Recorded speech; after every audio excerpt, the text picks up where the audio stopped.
sometimes it actually might be aggressive where you're kind of getting attacked by the one that you're trying to step into the messy middle with, and you might just lose your crap. But most of the time, it isn't aggressive when it's coming from that, but it's like what you're doing is you're really avoiding the messy middle. And see, the messy middle is that place where we hold space, where we're vulnerable, where we're transparent, where we're speaking truth in love, where we're honest with ourselves and the other.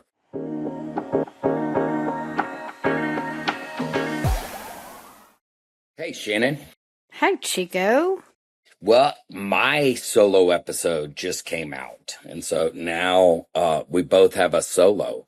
It's kind of crazy that we're both doing solos. I liked my solo. I loved your solo. So I'm glad we're back to doing it together. It's a little different when you do it solo. Yes, and I haven't heard yours because it hasn't come out yet. I guess I could watch it on this, but I am kind of anticipating for it to come out and I can listen to it. But I liked doing mine too. It was a little awkward, but I liked doing it. I liked the topic. I did, and we just had one come out this week on blind spots. I like that as well. You're about to say I'm excited, aren't you? No, I'm a little nervous in a weird way on this episode because this episode is actual a talk that I've done, and so it's kind of I'm gonna be talking here at the beginning quite a bit, but it's and I really want your input, and you heard me just give this talk. Well, before you start talking, you've always been a good speaker. I remember when you have given speeches or lectures or talks or whatever in the past, I take nuggets from them. So I like them. And I've always thought you needed, when we were first married, I don't know if you remember this. I think you do. Yes, you bought me a recorder. Yeah, I bought you a recorder so that you could record your thoughts way before iTouches and iPads and iPods and certainly AI and all the things that we have today that can record our voice or whatever. You had a little tape, and who knows where those tapes are. I mean, they were these itty bitty little cassette tapes, and but I wanted you to record your talks and your thoughts and all that kind of stuff. I mean, one day you will publish a book or you will do a TED Talk or something because people need to hear what you have to say. You have good things to say, okay? So you have good talks, but you just haven't had the methods to get feedback because only a small audience hears what you have to say because you either do the talk at Men and Nehemiah on Tuesday nights or you've spoken at conferences. I mean, you've spoken all over the country, but it's just a smaller audience. It's not out there now with the internet, but we need to get it out there. So you are maybe nervous because you haven't had the ability to receive a lot of feedback.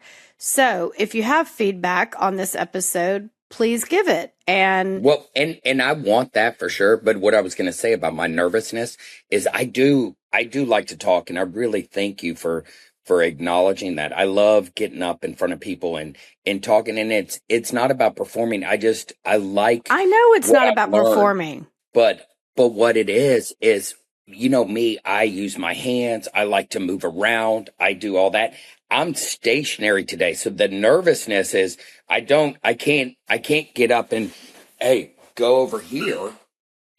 Because I'm off screen and you can't hear me. And so the nervousness is to stay focused. Part of helping me in my talk. You can hold the microphone or something. Oh yeah, I could. And so if I do get up and stand up. Just don't walk away from the microphone. Just keep it by you. Okay.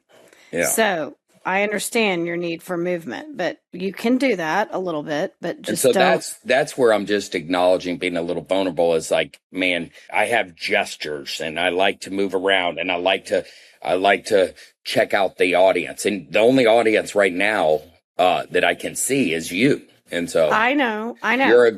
you're a good audience. But I am going, okay, I am going to work on this because I'm really trying to refine specifically this talk. And so Okay, don't pound on the desk because it makes noise. So I'm just saying, if you need to stand up, you can do this. Look, right here, like this. Yeah, I can go and stand up like this. Yeah. Yeah, but don't make so much noise. Okay. So we're kind of practicing right before you launch. Okay. Yes. And so I can do this right here. Yeah. But right now I'm gonna start seated. Okay. I might get up and move just around. Start seated. Okay. All right. Go ahead. This is what I really want to do a TED talk on, and to get up and do this. And the great thing about I did this talk on this past Tuesday at Men and Nehemiah, and actually they filmed it. And I talked to Nori this morning, Shannon, and he's going to give me the footage, just the raw cut, because I really want to critique myself. I'm open to critiquing. But what this is about, what you and I have talked about, what relaunching our podcast since last summer when we really started it is really this whole concept of the messy middle. And so I want to kind of frame it up, because I see people all the time that when I talk about the messy middle, it's going in and having the tough conversations. It's going in and really holding space for people in those uncomfortable situations, in families and business and friendships, is like how to step in there. And so I really, what I want to do is I spent some time coaching this couple, and they're actually friends, and I just coached them for free. And, they're our age and they have these kids, and they really, what was going on is they were just struggling with how to have some healthy conversations with, their adult daughter. Their adult daughter's a good woman, living on her own, has her own job and her own career, and was wrestling with, and this might apply to a lot of people, just wrestling with thinking about getting married to this guy. And the guy was struggling. He had issues. It's not really about the guy. It's just about him struggling, not communicating with his fiance. And she was going, this isn't good. And the parents could see it. And they were asking me, because they know what I do, of how do they have these conversations with their daughter? And literally these sorts of, I guess, problems or conversations or whatever you want to call them are common enough that you sharing this particular scenario won't indicate at all who it might be. Whereas, other more extreme examples could indicate who it is, but this is so common. This is happening in everyone's lives, no matter what age they are, no matter what stage they're in. There are always tough conversations to be had, whether it's with a neighbor, a coworker, a spouse, a child, an adult child, a parent, a friend, a roommate, literally it's endless so the example that you're going to share is so common that no one is going to be able to narrow it down, and everyone is going to be able to relate to it. That's what I love about that. So, you're going to talk about the messy middle and what it is, but as it relates to this couple with an adult daughter that is engaged and the fiance is struggling, it's a tale as old as time, right? Yeah. And so, so go ahead. Yeah. And so this, the fiance is struggling, and, their daughter is going, hey, am I making the right decision? And,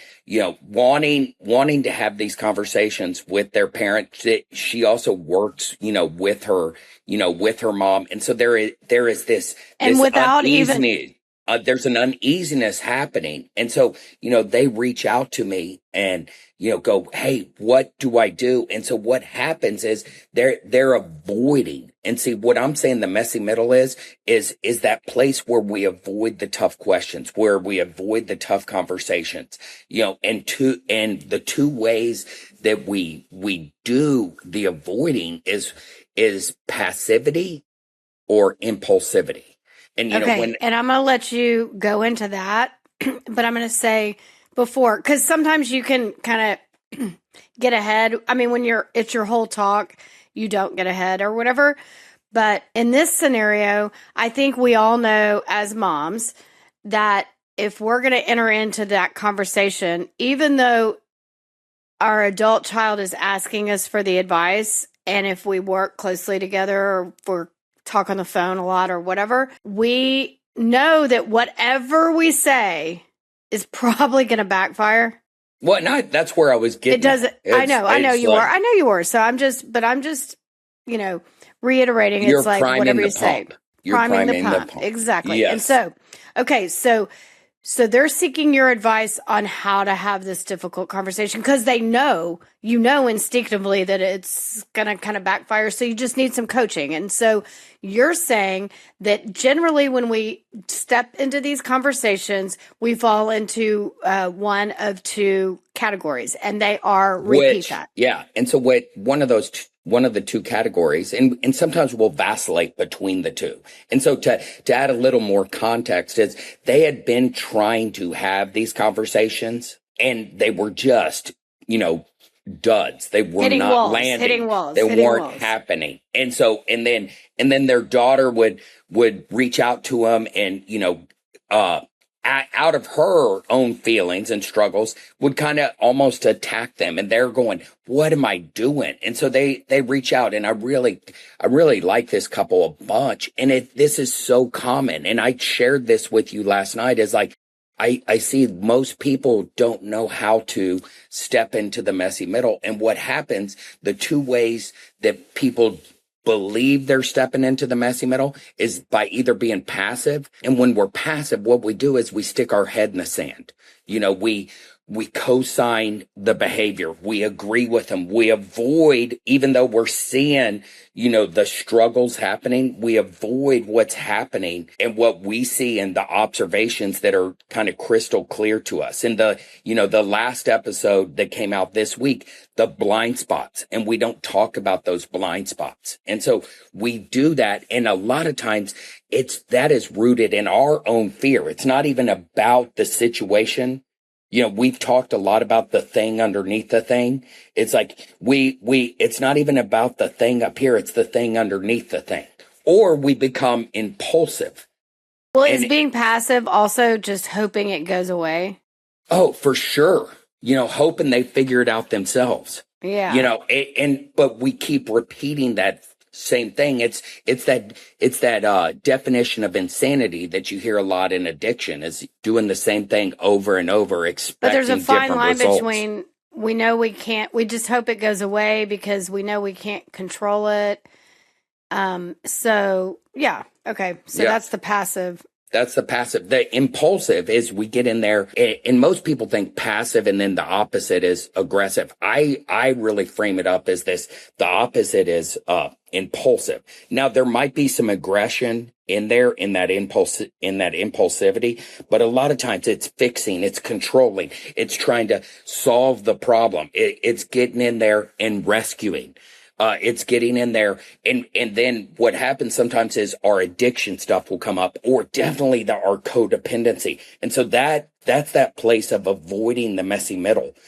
And so that's that place where we go on these two lines, that place of really not, and I'm not faulting anybody. It's just, it's so ingrained in us that we do it because the messy impulsiveness can look like care and concern and not look like aggression, the opposite of passive. The impulsiveness can appear to not be aggressive, but it kind of is actually.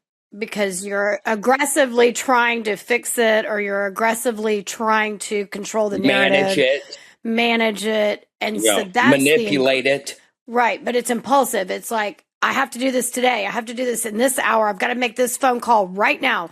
We've got to And your cancel emotions are, this. or your emotions are coming up. And so you're getting in there and you're fixing and rescuing and protecting and controlling. And it's coming out all over. So it's not outwardly like aggressive behavior, but it's impulsive, and but it is actually aggressive because it's aggressively and fixing.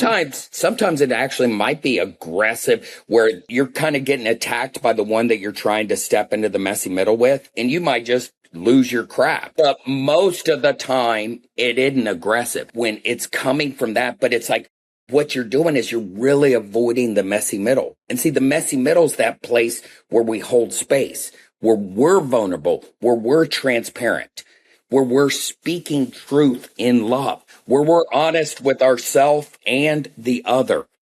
Does that make sense? Yes. And don't you think that whichever one you choose, passive or impulsive, is it has to do obviously with you and your personality and how you present in conflict, how you come to the table, like whether you're the type that is the peacemaker and whatever, and you're passive and you just want it to go away, or you're the impulsive, codependent fixer, needing it to be right now.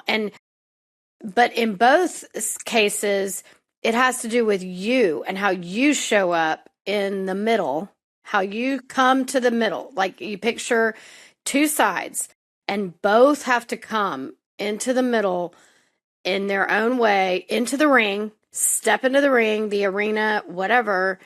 And it's a tug of war or a fight or a battle.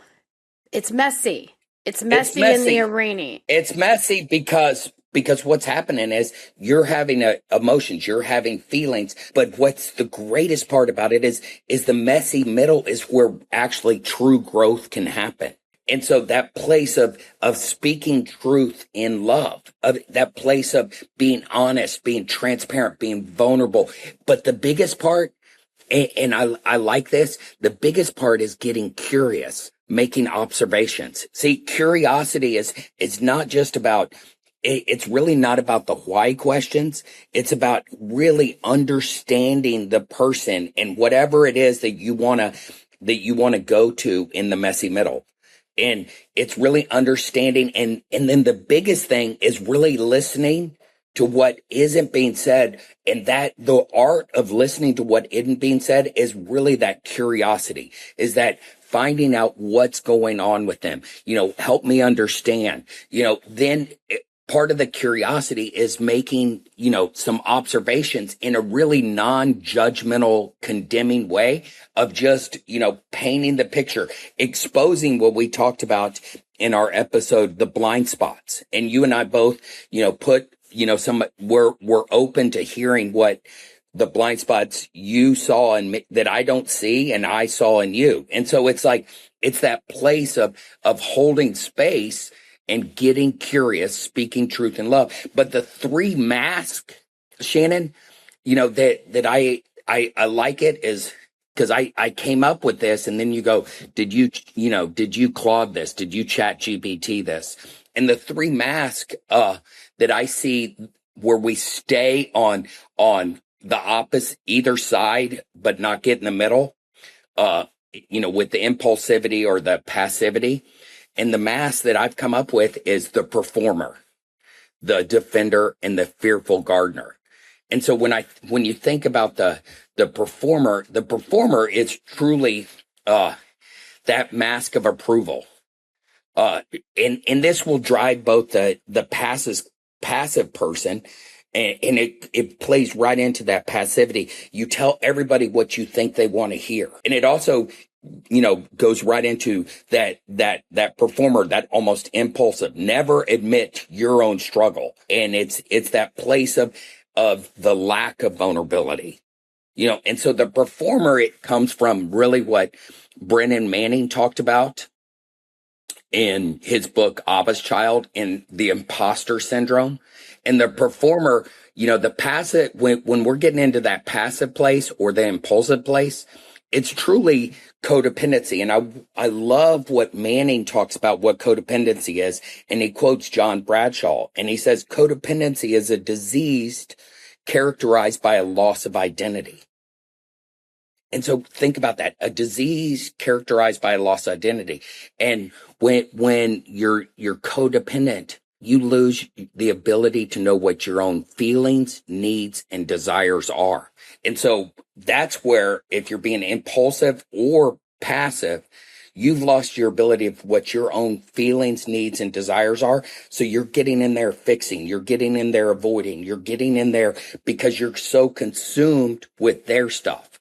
And then what that does is that keeps us in that performing mindset, or what Manning talks about, the imposter's syndrome. And so we get in there and want people to think that we're all right. And that still everything always points back to us and what our game plan is, what our strategy is for conflict resolution or helping or advice or whatever. We come from where we think how it's going to affect us and what the backlash is going to be or anything like that. And so if we're coming at it from any of these three that you're going to talk about, but from the performer perspective, that's our strategy going into the messy middle. Well, that might be like going into curiosity is going to be your best shot. So like, let's say you go into a tennis match and you're thinking, oh my gosh, if I hit it just,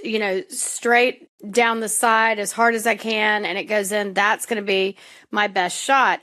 When your opponent is great in the backcourt and really the drop shot is the best strategy. Well, if you are operating from what you think is going to be the best outcome, it's like going into a match or a game or something without the best shot or something. I mean, I'm making a terrible analogy, but No, I like what you're saying. It's like when we're avoiding curiosity, when we're avoiding being transparent, I like that analogy. When we're doing those things, we're not really seeing the whole picture. And so the messy middle is really getting in there to see the whole picture, to really get in there and hold space for that person. And we've talked about that in the past. And so the performer is so concerned about what you think their about me. performance is going to be. It's like what you think about me. Oh, for me, if I'm like that couple that, is struggling with their daughter, is like, I want her to know that I'm a good parent, that I'm a good dad, that I'm a good mom. And so it becomes that performer. And so we're not really being honest with ourselves or with them. And so the great thing is, man, how do I move away from the performer mindset so I can step into the messy middle? Is really getting to that place of, man, I'm beloved, and that's what Manning talks about, is like, man, the life of the beloved, that I do have meaning. Like, we were created and formed in our mother's womb. And so that's that powerful place. Well, and now, step away from how their decisions or anyone's decisions are going to affect me. Like, oh my gosh, okay, if they go ahead and get married and then they divorce and whatever, I'm going to look like, a bad parent, or that I didn't step in or whatever. But it's not about you. And so. And so that's that crazy place. And I like what you said. It isn't about you. And we know that intellectually, but what is the driving force? And I'm saying the driving force so many times is that passive or impulsive, instead of stepping into that messy middle. And then the second place the mask shows up, and we can vacillate between all three masks. The second place is the defender. And so when we're in that place of defending and staying in that impulsive or passive place, is we're defending. And what the defender is always, it goes back to the ego. And the ego has 4 distinct characteristics. The ego is busy, it's fragile, it's empty, and it's painful. And so when we're so focused on what's going on with me, I can't step back. It's like I'm worried about Okay, wait. You got to repeat that. The ego is what? It's busy, it's fragile, it's painful, and it's empty. And so with the defender, you're defending yourself, which is the ego. Yes, Okay. you're defending what you think the verdict is. Like if I'm defending myself, Or what the charge is. yes, if I'm defending myself against Or the indictment or whatever. Yeah. About you, when if you bring up a problem with us, my ego doesn't hear feedback. It hears a verdict. Okay, what did I do wrong? And so all of a sudden my natural tendency, my nature is to get in there and defend myself. You might get into questioning, but the questioning sometimes and that's your stuff, okay? But the question might be, why'd you do this? And so all of a sudden, that's why I'm not a big fan of the why question, because it puts me in that defense right away. But even just you bringing up feedback, and it might not be that why question, you might even do it in that way. That defense in me comes up. The same thing happens with you. Does that make sense? Well, I have an example. Like my personality, for me, it may not even be messy middle. Well, it is messy middle. Like if I have friends ask me for advice, okay? So they come to me for advice, which would require me to step into the messy middle because it wouldn't necessarily be between me and my friend, but the conflict is there between my friend and their kids or spouse or whatever, if they're asking me for advice, or their other friends or whatever. So they're asking me to step into their messy middle with someone else if they're asking me for advice. So I am very willing to step in to that because I've developed some skills on that, and especially with coaching and everything else. So I will step into it and give them advice and ask them curious questions and do all that kind of stuff in a very healthy manner and try to, do that. But then where my ego comes in and where my either passivity or impulsivity comes in, when I have to check myself, is when they don't take my advice. Yes. And so all of a sudden, my ego is bruised. Because you feel like you're on trial, that you did something wrong. Right. I've got to defend. I have to defend my advice. Yes. And so it's whoa. And so right there, even when and so we can step into the messy middle, but this is that mask that will come up. And so the crazy thing is, this comes from Keller's book, The Freedom of Self-Forgetfulness. And so what he's talking about right there is, man, I don't care what you think about me. I don't care what the world thinks about me. But then to really get to that place that's true freedom, I don't care what I think about me. That's my identity and right. And I don't care if people don't take my advice. Who cares? And so if I'm at that place, then I can step into the messy middle because I'm doing it out of love.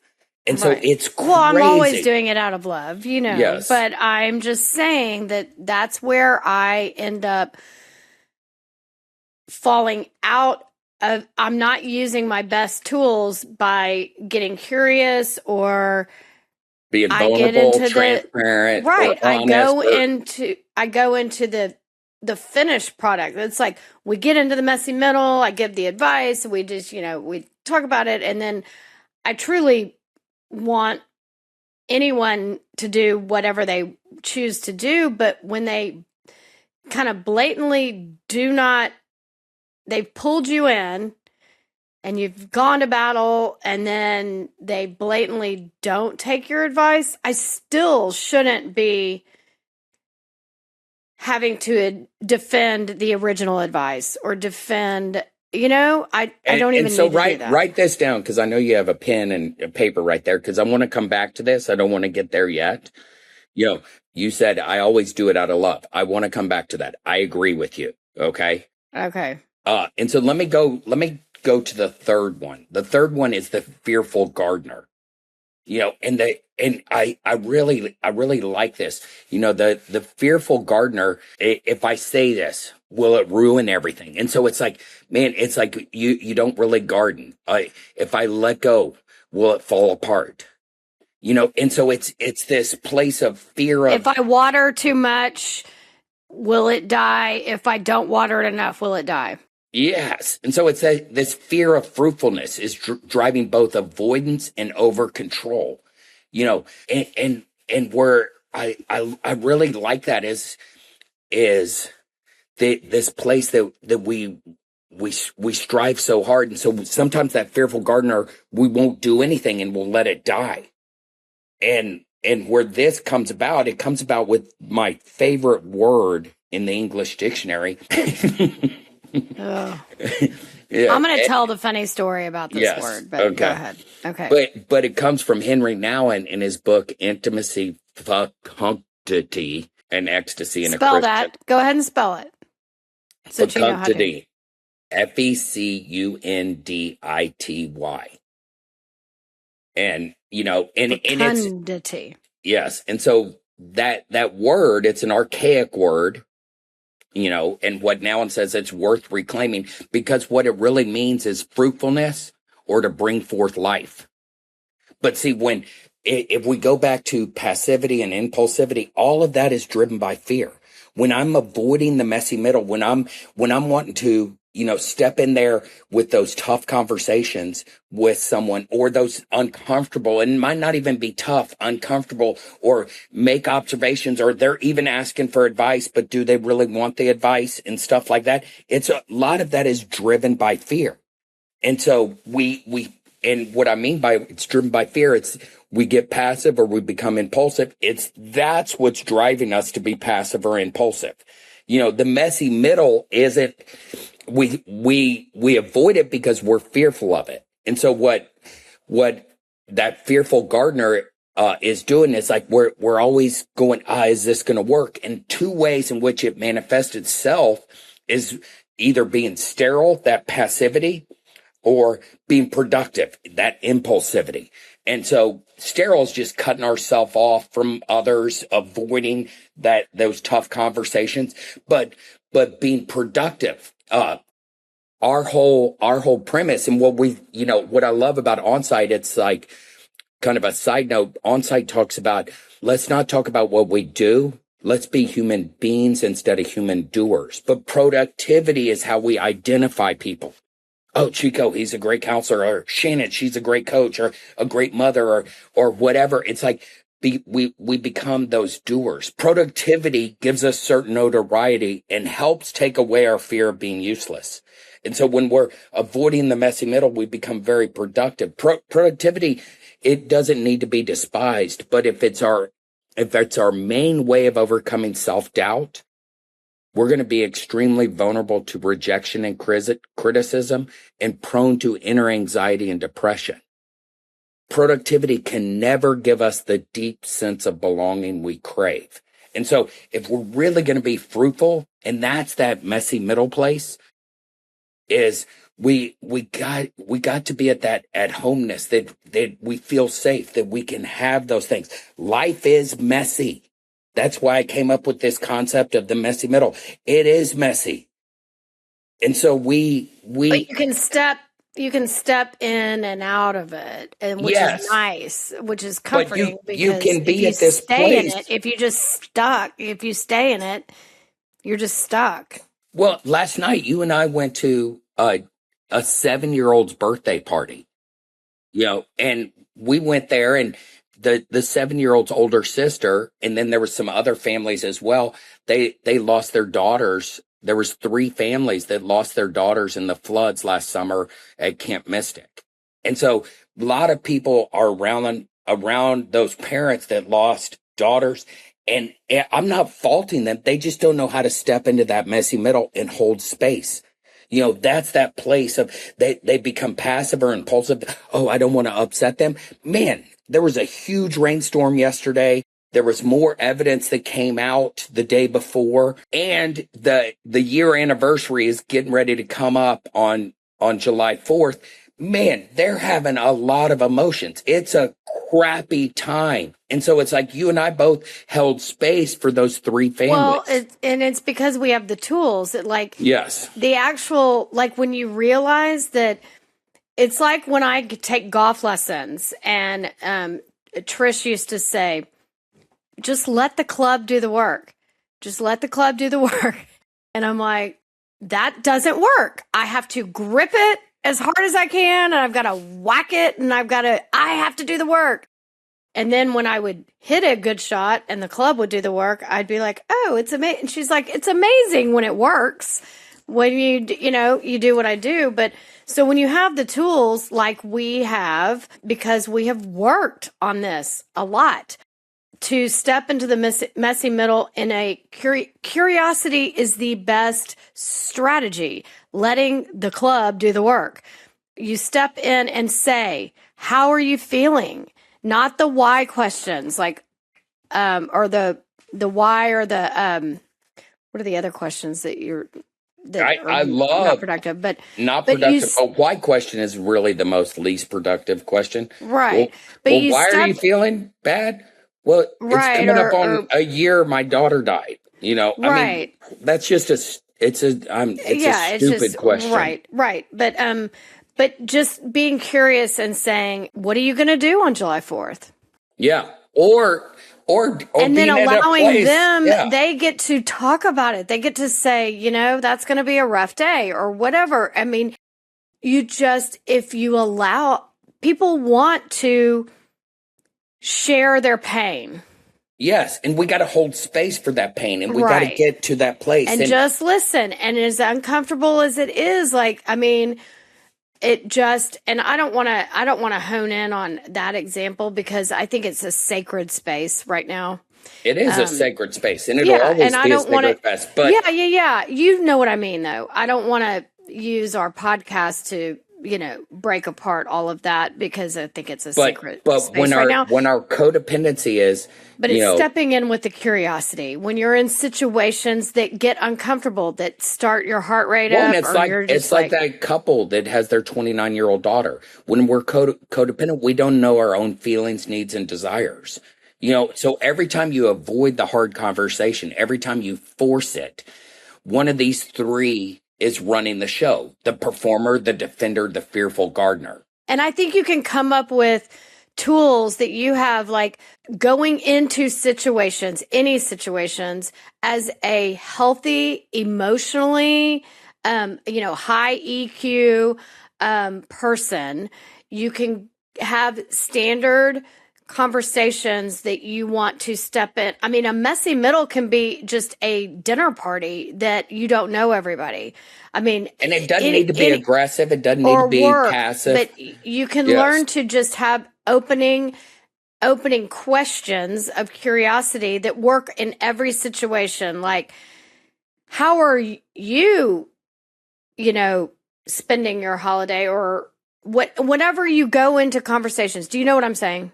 Yes. And so that couple that where are you from? Instead of the where, why, what questions, instead of going into a dinner party and saying, where are you from? What do you do? Oh, why do you do that? Oh, why do you live in, wherever you live? Instead of those questions, have questions in your, tank that you go into situations automatically. And the messy middle isn't a bad place. It's actually where growth happens. And so that couple, they called me, this past week, and, he said, hey, Chief, and the crazy thing is, you and I do this all the time, and we're doing this with each other and stuff like that. Now, sometimes I don't do it when I get back around, sometimes maybe my family of origin and stuff like that. I get back into my defender mode, or the fearful gardener or the performer. Right. Yeah. And I avoid those places, and I don't hold space. But, he called me and goes, Chico, you wouldn't believe it. Everything that you told me about just getting curious, holding space, speaking truth in love, man, it was crazy. She's made this healthy decision. She's opening up to us. It's like, man, we had been trying to do things, this way for a long time. And I'm not saying I'm a Yeah, I have some gifts, but I mean, it's not what I know. Everybody can do this. Everybody can step into the messy middle and not let fear dominate you. And Well, so it's like any magic dust. I used to call when Beck was strong-willed child. And so I read tons of books and all that stuff. And when you had the strategy for dealing with a strong-willed child, which was my strategy that worked for him after lots of messy middle situations, was they said, give him a choice, have it be his decision or whatever. And I'm like, he's 3. I'm not going to have it be his decision. He needs to do what I say. But they were like, no, no, no. Give 2 choices that work for you. Do you want to read your book before you take a bath or after you take a bath? And either way, he's taking a bath and you don't have to battle, but he gets to make the choice. And he would always, it was like magic dust. I would say, Beck, do you want to read your book before you take a bath or after you take a bath? And he would be like, after. And I'm like, oh, it was his choice, but he's still taking a bath. It's like any magic dust, going into the messy middle with curiosity and questions and shedding these performer, defender, and fearful gardener roles. If you have the tools to go into it, it is like magic dust. It's not something that but we now know how to use the magic dust. And we've come up with this framework of it. And so the crazy thing is, Shannon, you've come up with the framework, yeah, but yeah. Okay. Okay. So I've come up with the framework. You've helped me along and stuff like that, because you didn't like the word messy, but now I think you're all over it and it's good. Well, I get it now. I didn't like it. And I didn't do a good job, breaking it down, but I was sharing this with our pastor and Travis. And the crazy thing is, when we had Gaston House, I talked about speak truth in love. And Travis goes, man, that sounds like Ephesians 4 and what Paul's talking to the Ephesians about. And I go, man, I've come up with this whole thing. And then I went back and read Ephesians 4, and it's true. And so what's the crazy thing about Ephesians 4 and the messy middle? This has been around, and what Paul's talking about is about, the verses between immaturity and, the dichotomy between immaturity and maturity, but when you look at Ephesians 4:15, speak the truth in love, we will grow to become in every respect the mature body of him who is the head of Christ. But see right here, Paul, and I know that's kind of Bible, it is a Bible verse, but when he talks when he talks about the mature body, he's not talking about relationship advice. He's defining what spiritual maturity looks like. Because what he's saying in the verse before it, he says, no longer infants or children, tossed back and forth by the waves, blown here and there. And if you really think about it, when you're children, you get tossed back and forth. But when we become passive or impulsive, we're being tossed back and forth. And so I like that. Speak the truth in love. And then if you really think about that, truth without love causes division. Love without truth spoils people, but truth and love together causes growth. And so that's going back to what I told you to write, is like, I think you're always about love, but not necessarily with the truth in there. And so for you, you sometimes spoil people. For me, I'm sometimes truth without love, and I cause division. I want to be, and it's the crazy thing is, you and I are, but I can come out as the truth bomb, the truth teller. Yes. Well, and if you look it causes division. If anyone were to study Paul, he was that way. Yes. Before he, had a gentle spirit, come over him and whatever, but he was a hammer. Yes. Personality wise. I mean, And so anyway, it's interesting. Yeah. Because he really is saying, like, you've got to have some love, and the truth. Anyway. Yeah. Yeah. And so it's so cool. And so then it goes on. And if you look at verses, 24 and 25, it says, be angry, yet do not sin. Do not let the sun go down on your anger. This isn't a self-help technique. He's teaching them, this command they've already been given. You're just naming why it's so hard to obey, because our feelings all of a sudden consume us. And it's like, it's all right to be angry about a behavior, about a situation, but step into it. Step into that messy middle. Step into that place. Yeah. Don't just sit in that anger and let it fester, because that will cause the division and anger causes violence and division and, problems. But it's okay to be angry because there is righteous anger. That's what that means. And, we need to be angry if children are harmed or, things like that. I mean, you can be angry. Yes. And so it's all right. But we've been told don't be angry. And especially women, if they're angry, they're told the B word. Yes. We've done podcasts on that. Yes. And so it's wild. So stepping into that messy middle is great. And so I would love, because I do have a charge at the end of this talk. Okay. And I want to tell the funny story about fecundity. Please tell the funny story. And if you have any other questions. Okay. Well, Chico, this is just a little funny anecdote. Chico has a way of inserting letters into words. I mean, like a little kid, like ambulance or whatever, and he calls amphitheaters, and he can't stop it. He can't stop saying it. He says amphitheater. Oh, they're building an amphitheater in Austin. I'm like, if you'll call it an amphitheater, I will go, but not an amphitheater. Or Brackenridge is Breckenridge. And I'm like, it's Breckenridge, not Brackenridge. Anyway, so with fecundity. A Sloan. Yeah. If she were ever listening, maybe Salone. Her name is not a Salone. He can't do it right. And he has nicknames for everybody, but he pronounces it's fecundity. Okay, fecundity. With a D. But he says fecundity. I mean, am I right?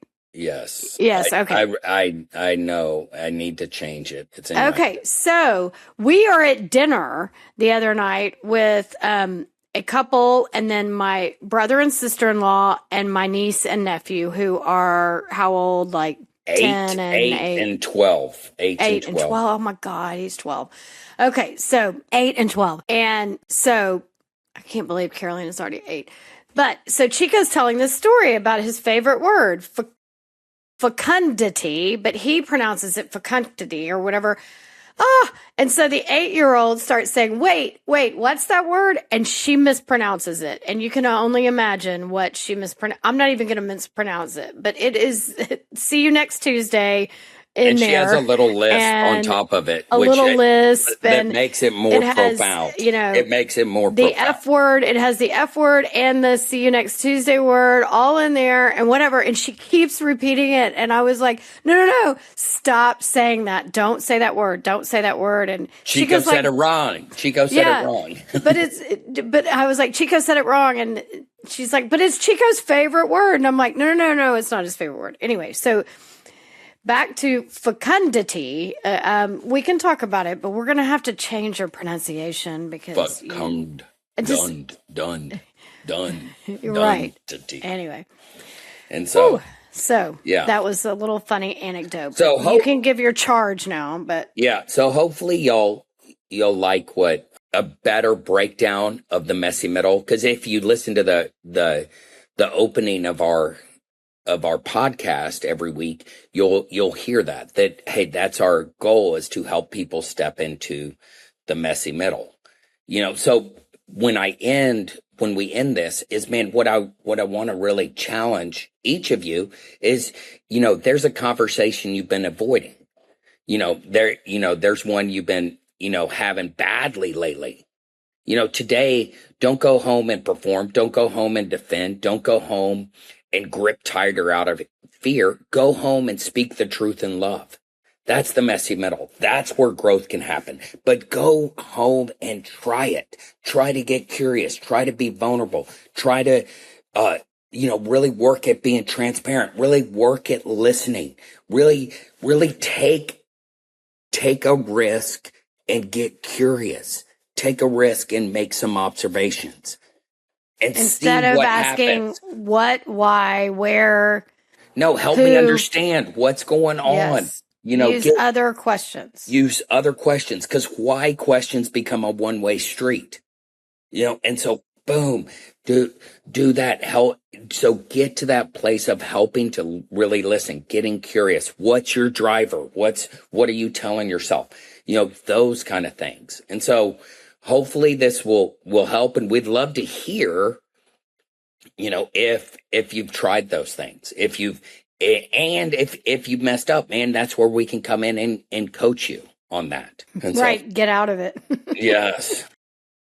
Once you're in the arena, you're like, help, Adrian. Something. All right. Okay. Well, thank you so much. Have a good day. More on all of this later. Yes. Okay.